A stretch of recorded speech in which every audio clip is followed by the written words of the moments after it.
I thought I knew my family. I built this company from nothing, poured every late night, every penny, every ounce of trust into it. Then one morning, my phone buzzed with a single message. Expect a call from our lawyer. My heart stopped. Was this really happening? Did they really betray me after everything? I stared at my empty inbox, replaying every conversation, every promise. And then it hit me. They had already moved behind my back. I sold my 51% quietly, but I can't shake the question that keeps me awake. Who else will call next? Can you even imagine being this blindsided? The phone buzzed again at 2 a.m, the screen lighting up my dark room. It was my father. I hesitated before answering, my finger hovering over the green button. "Emma, we need you to sign these papers immediately," he said, his voice calm but firm. "It's urgent. I'll expect your signature by tomorrow morning." I swallowed hard, feeling the familiar knot in my stomach tighten. Every instinct screamed that something was off, but years of conditioned trust held me frozen. I had been taught from childhood that family came first, that questioning them was ungrateful, almost sinful. That loyalty had been drilled into me so deeply that it was invisible, a quiet chain wrapped around my mind. I glanced at the email notification blinking insistently on my laptop. One click and everything would be revealed, or so it seemed. My hand reached for the mouse, then froze. The screen flickered, stalled, and the message barely loaded. Did they just... I muttered under my breath, my heart jumping. My mind raced through scenarios. Could this be a trick? A misstep that would cost me more than I imagined? I sat back, staring at a photograph on my desk, me at graduation, my parents smiling proudly behind me. Memories of support, of warmth, of genuine love tugged at my chest, and yet a chilling doubt gnawed at me. Could love and manipulation coexist so quietly that I wouldn't notice until it was too late? Opening the email, my pulse quickened. On the surface, it looked formal and ordinary, a legal document requiring my immediate attention. But as I scrolled, the small print twisted my stomach into knots. Clauses that seemed innocuous were loaded with conditions I hadn't agreed to, restrictions that stripped away my decision-making power under the guise of family duty. It was the kind of legal language designed to lull a person into compliance, to trap trust in invisible wires. I leaned back, closing my eyes, trying to breathe. The room felt smaller somehow, the shadows pressing in as the reality settled in.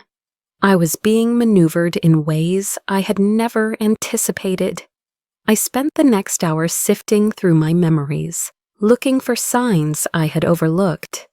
The late-night calls that seemed polite but carried subtle pressure, the compliments that always ended with a request, the casual inquiries about finances that were never really casual.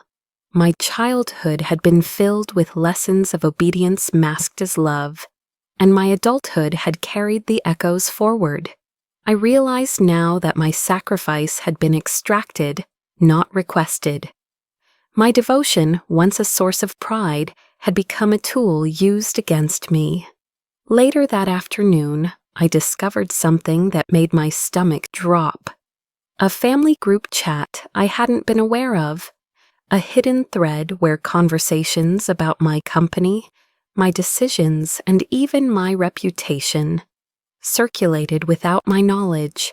The messages were carefully curated, discussions about how to handle Emma and manipulate her into compliance. I scrolled through the chat, each message more shocking than the last, each timestamp a silent witness to betrayal I hadn't seen coming. And then there was one message that stood out, from a relative I had always trusted implicitly, questioning my judgment in subtle, undermining ways. My mind raced. If someone I believed was my ally could speak so casually against me, who else was quietly plotting? The digital trail of manipulation didn't end there. Emails monitored, documents altered, even a short video that appeared to be a routine meeting recording, but was clearly edited to make me look indecisive and incapable. The realization hit me like ice water. This was not just negligence or misunderstanding. This was strategy, carefully executed to make me doubt myself while elevating others. The web of deceit stretched further than I wanted to imagine, and the weight of it pressed against my chest with every breath. I sat back in my chair, my fingers trembling over the keyboard. The picture of my younger self on the desk caught my eye again. I remembered the times I had stayed late at the office, the weekends spent fixing mistakes that weren't mine, the constant balancing of family expectations with professional responsibility. And in that moment, a quiet understanding settled over me. This was not just about corporate control. It was about reclaiming my autonomy, about seeing clearly for the first time the invisible chains that had bound me. As night fell again, the room dark, except for the soft glow of the laptop, I realized something terrifying. If everyone I trusted could plot behind my back, if hidden group chats and edited recordings were just the beginning, then how deep did this betrayal really go? My hands hovered over the keyboard, the question unspoken but loud in my mind. If every step I took could be anticipated, who was truly on my side? The shadows in the room seemed to whisper with possibilities I couldn't yet name, and for the first time in years, I felt both fear and clarity coursing through me. I knew I couldn't trust blindly anymore, but could I act wisely before it was too late? My hands were still shaking when the message hit my phone again. "Expect a call from our lawyer." I stared at the screen, my heart hammering against my ribs. The words were simple, neutral, almost polite, but beneath them lay a threat I could feel in my bones. Every late-night email, every subtle manipulation, every quiet comment now crystallized into one undeniable truth. They were moving against me. My pulse quickened, a sharp pang of disbelief washing over me. Could my own family really do this? Could all those years of trust and loyalty be discarded with a single sentence? I couldn't breathe properly. I gripped the edge of my desk as if it could anchor me in reality. The office around me felt alien, cold, as if the walls themselves were complicit in the betrayal. I opened my laptop instinctively, needing something solid to cling to, some explanation I could hold. That's when I saw it, the email confirming the transfer of 51% of my company's shares. My stomach dropped. Hours before I even knew it, before a single phone call had been made, control over everything I had built was slipping through my fingers. I stared at the numbers, the legal jargon, the signatures, the tiny print that should have reassured me, but didn't. Shock made my body tremble. I felt as though I were suspended in midair, falling slowly, unable to reach for anything to stop the descent. For a moment, I thought I might cry. I had never felt so small, so powerless. The betrayal was not abstract. It was concrete, a hard, cold fact that hit me repeatedly with every heartbeat. I remembered the nights I had stayed in the office while they slept soundly at home, the weekends I had sacrificed, the trust I had given freely. Every choice I had made in good faith, every risk I had taken to build something of value had been used against me. And yet, beneath the storm of shock and disbelief, a strange clarity began to form. This wasn't just betrayal. This was an opportunity, one I had to understand before I reacted. I leaned back in my chair, closing my eyes, and let the memories wash over me.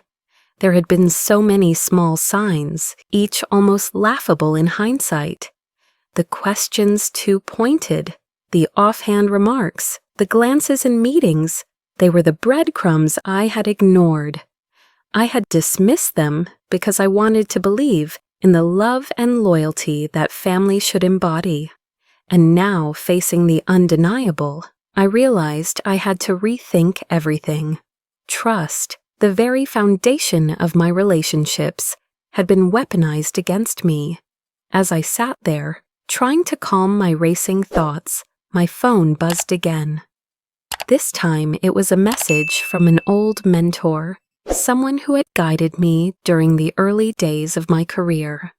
"Emma, call me when you can. I think I know what's happening," it read. My hands paused over the keyboard, disbelief and relief colliding in a confusing wave. A potential ally, someone I hadn't counted on, reaching out in the middle of chaos. Could this be the lifeline I needed to navigate the storm? I let out a slow breath, forcing my mind to focus. My first instinct had been to panic, to call back, to demand explanations, to plead. But the tiniest part of my rational brain whispered, "Wait, observe, understand."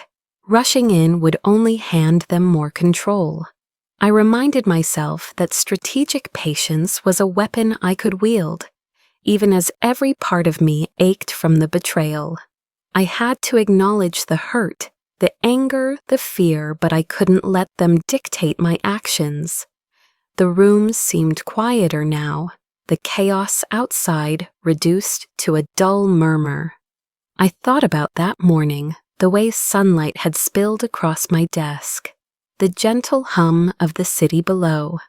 I remembered laughing over coffee with my assistant, sharing jokes and plans for the upcoming week. Those ordinary, mundane moments felt almost sacred now, a contrast to the storm raging in my professional life. They reminded me of who I was before manipulation crept into every corner, who I still needed to be. Then, with a sense of cautious determination, I began to make a mental list. Allies I could trust, documents I needed to retrieve, the order of actions that would give me clarity before confrontation. Each step was small, measured, a way to regain footing in a world that suddenly seemed to be tilting beneath me. And yet, beneath the planning, the strategy, there was still that aching, tender part of me. The part that had wanted nothing more than to believe in family. That part still hurt, still hoped, still wondered who among them was truly on my side. As the night deepened and shadows stretched across the walls, I realized that this was the moment that would define everything that came after. I had been blindsided, yes, but I had also awakened. Awareness, painful as it was, had given me a rare gift, the chance to observe, to plan, to reclaim some measure of control. The betrayal had shattered my innocence, but it would not shatter my resolve. I had to proceed with caution, to tread carefully through the minefield of family loyalty and deception. One wrong move and the fractures would widen beyond repair, but a well-considered step could turn the tide in ways they would never anticipate. I picked up my phone, staring at the mentor's message once more. My fingers hovered over the screen. Do I call now or wait for them to make the next move? The room felt impossibly still, heavy with tension.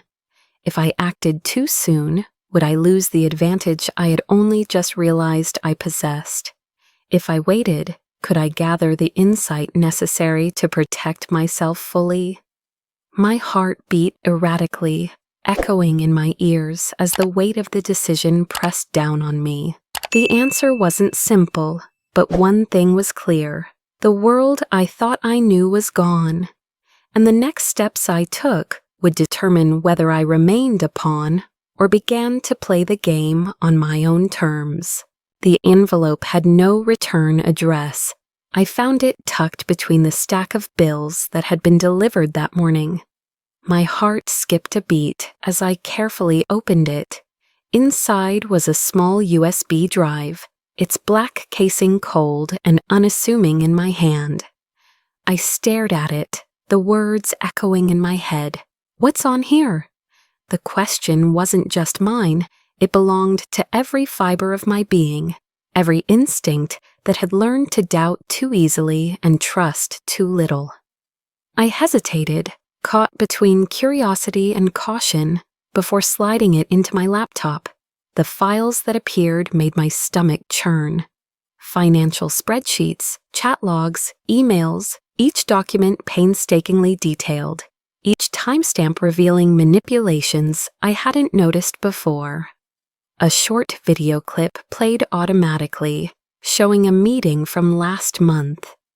I froze as I watched myself speak, only to notice subtle edits that made my words appear confused, hesitant, even incompetent. The deeper I scrolled, the clearer it became. Someone had been shaping the narrative of my entire professional life, crafting a version of events that painted me as incapable, while others quietly amassed power. I leaned back, exhaling shakily, realizing that every late night, every compromise, every act of trust I had given freely, had been quietly recorded, monitored, and used against me.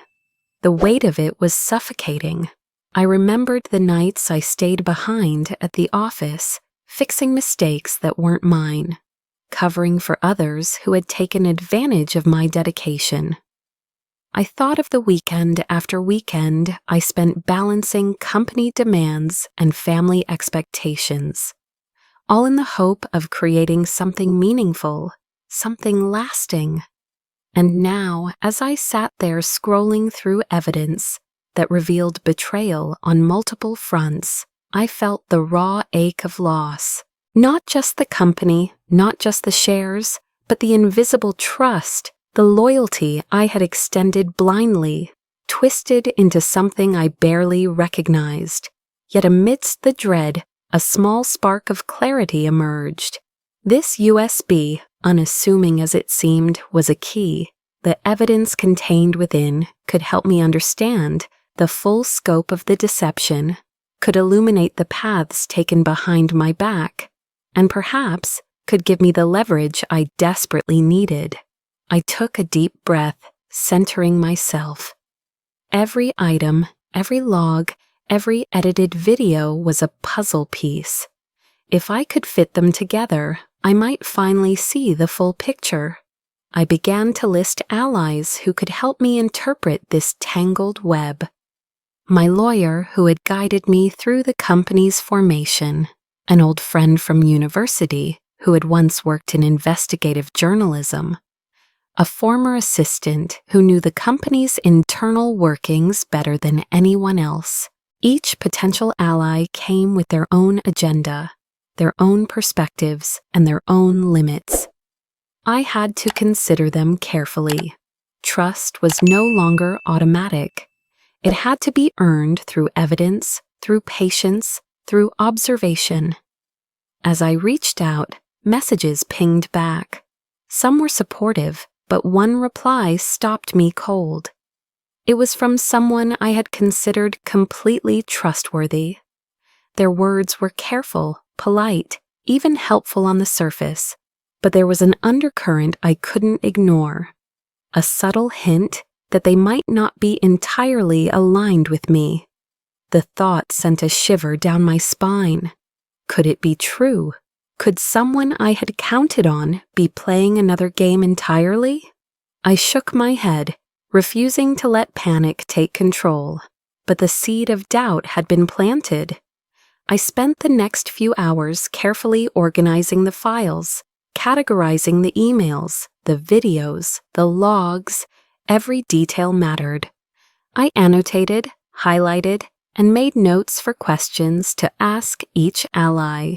The room was quiet except for the hum of my laptop and the occasional creak of the floorboards.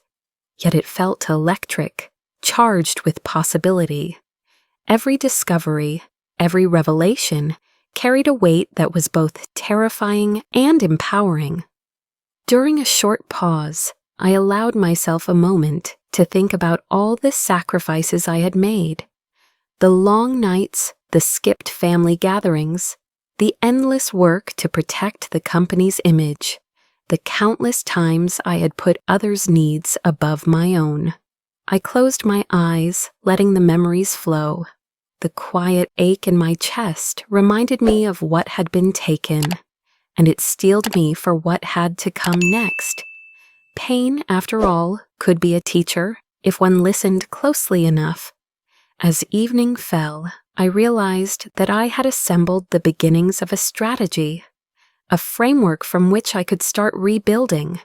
The pieces were in place, but the real challenge lay in determining who among the people I trusted would stand with me and who would work against me. Each meeting, each call, each revelation would need to be approached with caution. One misstep, one misread intention, and everything could collapse. I looked at the USB one last time before locking it in my desk drawer.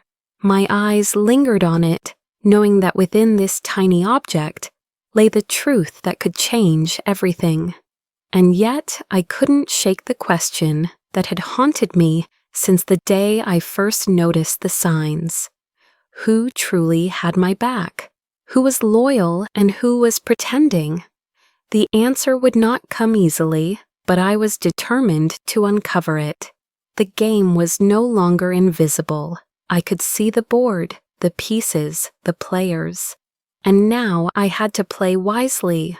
The morning of the company gala arrived, sunlight streaming across my desk in a way that seemed almost cruelly ordinary. I had completed the transfer of 51% of my shares quietly, without a word, without a hint of my intentions. For years, I had been led to believe that control was slipping through my fingers, but now I held it in my hands, invisible, undeniable. My heart raced not from fear, but from the quiet thrill of anticipation. Timing was everything, and I had waited for the perfect moment. I could hear them in the background, confident, oblivious. Calls, messages, plans. They assumed they were orchestrating events, manipulating outcomes, unaware that the balance had already shifted. And then the phone started to ring incessantly, though I did not answer. 69 missed calls flashed on the screen, a chaotic testament to their panic. They believed they were in control, and the reality that they were not would hit them with a force they had not anticipated. A small, almost imperceptible smile tugged at my lips. They had underestimated me, as they always had. But the first shock was only the beginning. Minutes later, an internal email from a mid-level manager, someone I had considered neutral, surfaced in my inbox. It revealed conversations among several executives, discussing decisions I thought were secret, laying bare the chaos that had begun to ripple through the company. I read it slowly, savoring each word, feeling the rising tide of tension as the truth spread unseen, invisible yet undeniable. The revelation would create uncertainty, suspicion, and panic. And I felt a strange satisfaction in knowing that the pieces were finally moving as I had envisioned. I let the moment stretch, allowing the tension to build without interference. There was power in silence, in letting them stew in the illusion of authority, while the reality quietly undermined them. Yet even as I sat back, Feeling the thrill, I allowed myself a pause. I remembered the nights I had spent trying to fix mistakes that were never mine. The quiet frustration, the exhaustion, and the loneliness. I closed my eyes for a moment, imagining those early days when trust had seemed effortless, and sorrow washed over me. It reminded me why this careful, deliberate approach was necessary, not for vengeance alone, but for justice, for balance, for reclaiming what was mine. By the time evening arrived, the first waves of chaos had begun. Predictable reactions unfolded exactly as I expected. Denial, frantic lawyer calls, attempts at gaslighting. The company's corridors, once orderly and polite, now buzzed with whispers, speculative glances, and uncertainty. I stayed in my corner, watching, noting each misstep, each moment of hesitation, each flicker of doubt. Observing rather than reacting gave me a clarity I had never experienced before, and it was intoxicating. During a brief lull, I took the phone and called an old friend, someone who had always been a steady presence in my life. We spoke quietly, sharing memories of better days, of laughter that had been replaced by tension and obligation. I let myself admit the fear, the sadness, the ache of betrayal, and the friend listened without judgment. The conversation reminded me of who I was beyond the corporate battles, beyond the betrayals. It was a reminder that I could feel, could mourn, could connect. Even as the storm I had set into motion swept through the lives of those who had tried to undermine me. The next morning brought a new layer of unpredictability. Family members, confused and angry, began to suspect one another. Whispers that had been carefully suppressed now leaked into meetings. Small errors and overlooked details fueled suspicions.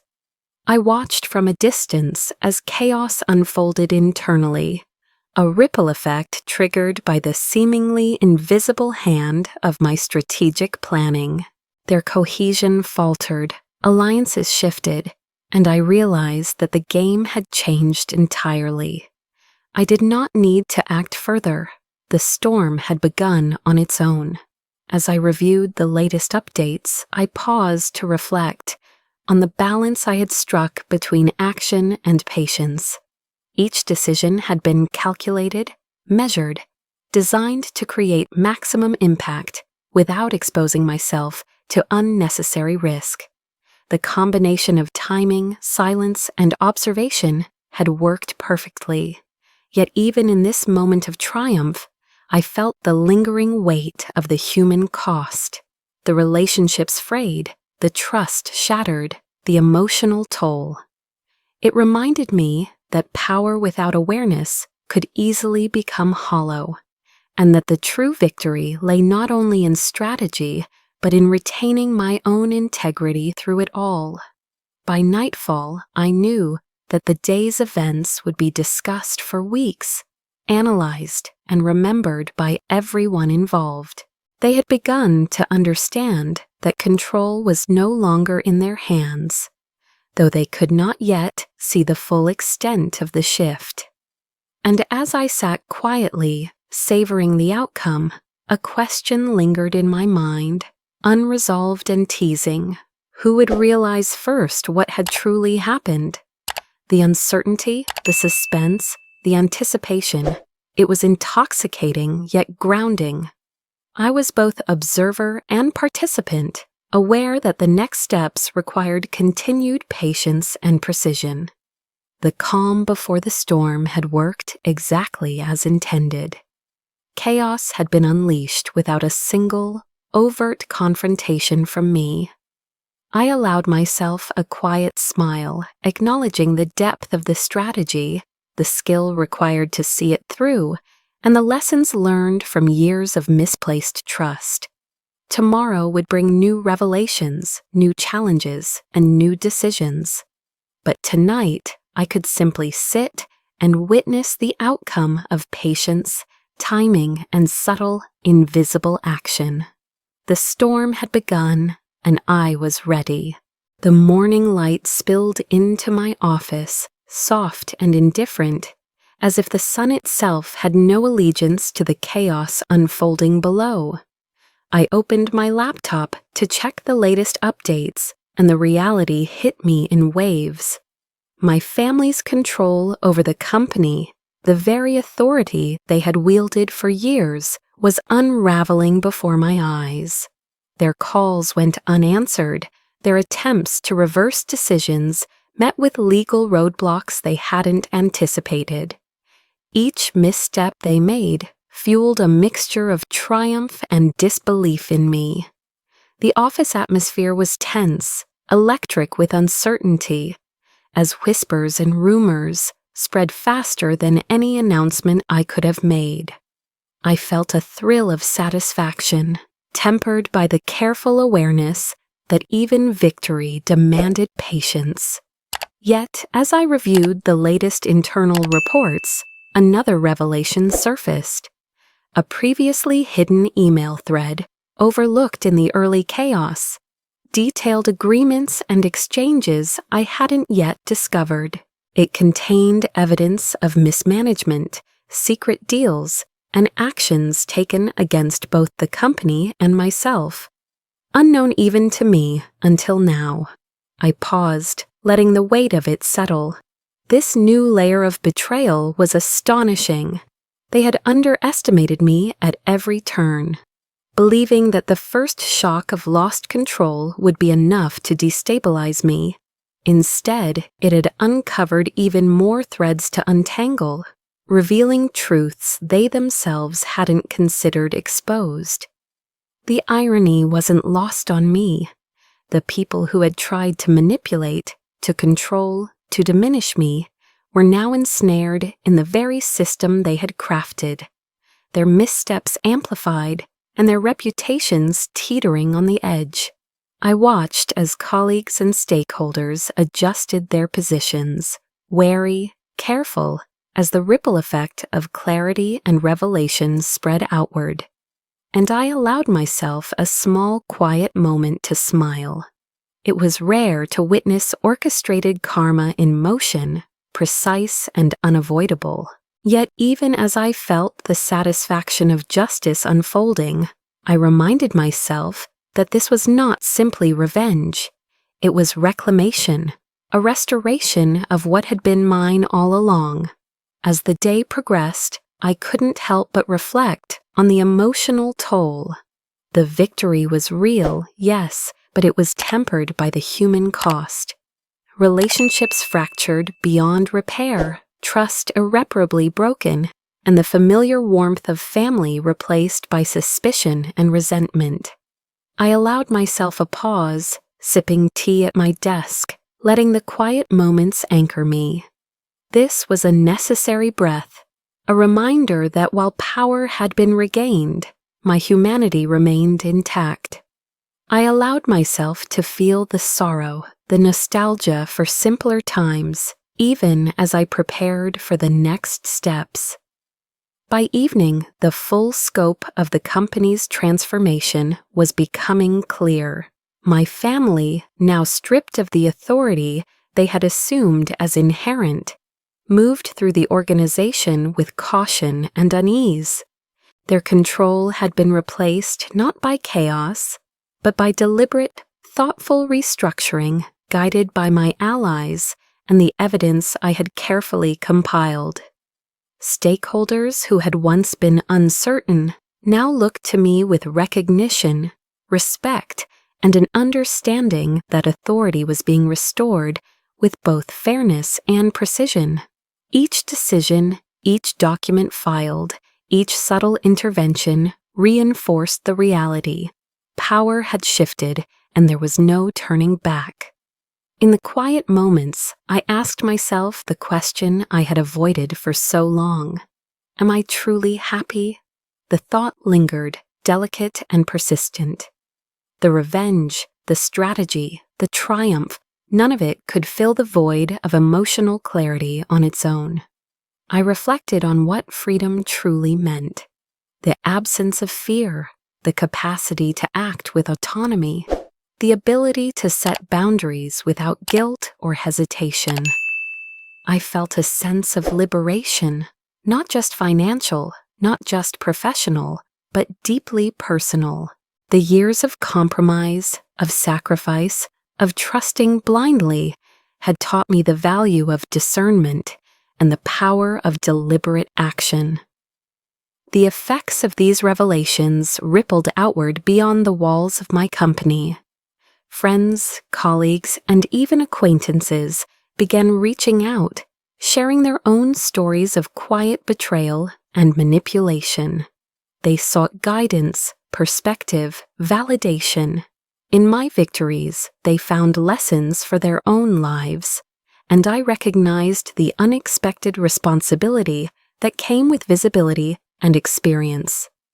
The chaos my family had instigated had inadvertently created a framework for others to reclaim their own agency, to see the possibilities in strategic awareness, and to rebuild what had been undermined. That night, I allowed myself another moment to reflect, alone in the dim light of my living room. The thrill of triumph had faded into a quieter, steadier satisfaction. I had reclaimed control, established boundaries, and secured the integrity of the company I had built. Yet the deepest satisfaction was knowing that I had done so without losing myself entirely, without allowing the betrayal to harden me into someone cold or unrecognizable. I had preserved empathy, judgment, and clarity, the tools that had allowed me to navigate every trap laid before me. And still, a small part of me knew there were details yet to uncover, threads yet to pull. The game was largely won, yes, but secrets lingered, quiet and hidden, waiting for the right moment to surface. I felt the tension, the anticipation, the subtle thrill of knowing that even now there were pieces of the story that might shock, that might teach lessons, that might reveal truths even my family didn't see coming. The night was quiet, but in that quiet was power, a power earned through strategy, patience, and unwavering attention. I heard the knock on my apartment door before I even saw who it was. A familiar name flashed in my mind, the weight of old patterns tugging at my chest. For a moment, I hesitated, heart thumping. Should I answer? Could I trust myself to remain composed? My fingers lingered on the lock, and I took a deep breath. This was the moment I had been preparing for, not to react impulsively, not to forgive or reconcile immediately, but to assert my boundaries. I opened the door just enough to speak calmly. "I'm not available for discussions right now," I said firmly, my voice steady despite the flutter in my stomach. The person nodded, surprised but respectful, and left without argument. I closed the door and felt a strange mix of relief and empowerment. The line had been drawn, clear and unbreakable. Technology had become my ally in ways I had never anticipated. Secure messaging, monitored accounts, legal protections, they all reinforced the walls I had built. Each email filter, each privacy setting, each carefully reviewed legal document added another layer of safety. I knew that even if someone attempted to breach these boundaries, I was prepared. The invisible shields were in place, tangible only in their ability to give me peace of mind. The assurance wasn't about paranoia, it was about control, about reclaiming spaces where my decisions and my energy were mine alone. I walked to my window, letting sunlight spill over my desk, and felt the weight of past anxieties lift slightly. I allowed myself to enjoy the small achievements that had once gone unnoticed. The morning coffee I now drank in peace, the uninterrupted hours at my desk creating plans for new projects, the simple joy of finishing a task without interference. Each moment was a reminder that life could be structured on my terms. I smiled quietly at the emails of support from colleagues who had watched the transformation unfold. People who had admired my restraint, my patience, my commitment to doing things correctly and thoughtfully. Even small victories carried the warmth of recognition, the gentle reassurance that I was no longer alone, no longer trapped. Financial independence had shifted from an abstract concept to a tangible reality. I reviewed my accounts, each number representing years of effort, strategy, and foresight. The freedom to make decisions without consultation, to reinvest in projects I believed in, to prioritize both business and personal growth, it was exhilarating, and yet it was paired with humility and awareness. I had been given a second chance to structure my life intentionally, to nurture my mental health, to create spaces where joy, creativity, and authentic connection could thrive. I spent time reconnecting with friends and colleagues, building relationships that were no longer transactional or fraught with expectation. Laughter returned to conversations, lightness returned to evenings. And I discovered the surprising ease of engaging with people who valued me without agenda. Even professional meetings, once tense and calculated, now carried the potential for creativity, collaboration, and inspiration. I was learning that boundaries didn't isolate, they clarified, they strengthened, they allowed life to flourish in ways that had previously been impossible. Yet even in this renewal, I remained aware of the lingering threads of the past. A distant message from an old family member arrived, testing the boundaries I had established. I paused, fingers hovering over the keyboard, questioning briefly whether engagement could ever be safe. Then I reminded myself that true freedom required discipline. I let the message remain unread, not from malice, but from understanding that my energy and focus were precious. The quiet satisfaction of asserting control over my interactions was subtle, yet profound. In moments of reflection, I marveled at how far I had come. From nights of anxiety, heartbreak, and betrayal, I had arrived at clarity, confidence, and resilience. Financial security, creative autonomy, and the knowledge that I could navigate challenges without compromise all contributed to a sense of liberation that was both deep and enduring. I allowed myself a slow, deliberate exhale, the tension of years releasing like water through my fingers. The house was quiet, the city beyond the window alive but unobtrusive, and I felt fully present, fully myself. As the evening approached, I walked past the office building I had once built alone, its windows reflecting the fading light. I paused and looked up at it, a question lingering in my mind, teasing and unresolved. What next? The company was stable, my position secure, the past reconciled through strategic clarity. But the future, as vast and open as it seemed, held possibilities I had yet to define. The uncertainty was not frightening, it was invigorating. It whispered promises of new ventures, of challenges approached on my terms, of opportunities waiting to be shaped by my hands and decisions. The sense of empowerment was complete. I had survived, endured, and reclaimed.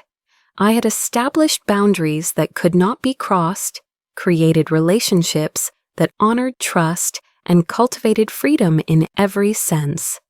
Financial, emotional, and creative. And as I closed my eyes, feeling the quiet strength settle within me, I allowed hope to expand, knowing that this was not an ending, but a beginning. The story of loss, strategy, and triumph had brought me here, and now, with the future wide open, I could finally thrive.